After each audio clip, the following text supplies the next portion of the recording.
ایک دفعہ کا ذکر ہے کہ ایک طوطا طوطی کا گزر ایک ویرانے سے ہوا۔ ویرانی دیکھ کر طوطی نے طوطے سے کہا، کس قدر ویران گاؤں ہے؟ طوطے نے کہا کہ لگتا ہے یہاں کسی الو کا گزر ہوا ہوگا۔ جس وقت طوطا طوطی باتیں کر رہے تھے، عین اسی وقت ایک الو بھی وہاں سے گزر رہا تھا۔ اس نے طوطے کی بات سنی اور وہاں ہی رک گیا۔ مخاطب ہو کر بولا، تم لوگ اس گاؤں میں مسافر لگتے ہو، آج رات تم لوگ میرے مہمان بن جاؤ، میرے ساتھ کھانا کھاؤ۔ الو کی محبت بھری دعوت سے طوطے کا جوڑا انکار نہ کر پایا اور انہوں نے الو کی دعوت قبول کر لی۔ کھانا کھا کر جب انہوں نے رخصت ہونے کی اجازت چاہی تو الو نے طوطی کا ہاتھ پکڑا اور کہا، تم کہاں جا رہی ہو؟ طوطی پریشان ہو کر بولی، یہ کوئی پوچھنے کی بات ہے، میں اپنے خاوند کے ساتھ واپس جا رہی ہوں۔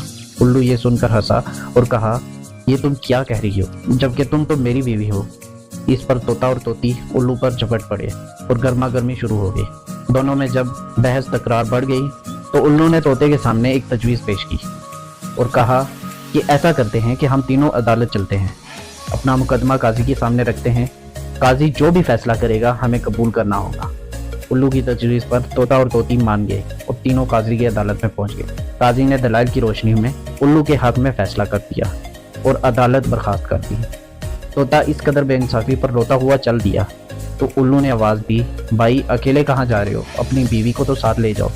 طوطے نے حیرانگی سے الو کی طرف دیکھا اور بولا، اب میرے زخموں پر کیوں نمک چھڑک رہے ہو؟ یہ اب میری بیوی کہاں ہے؟ عدالت نے تو اسے تمہاری بیوی قرار دیا ہے۔ الو طوطے کی بات سن کر نرمی سے بولا، نہیں دوست، یہ طوطی میری نہیں بلکہ تمہاری ہے۔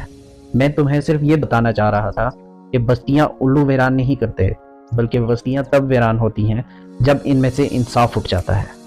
بے شک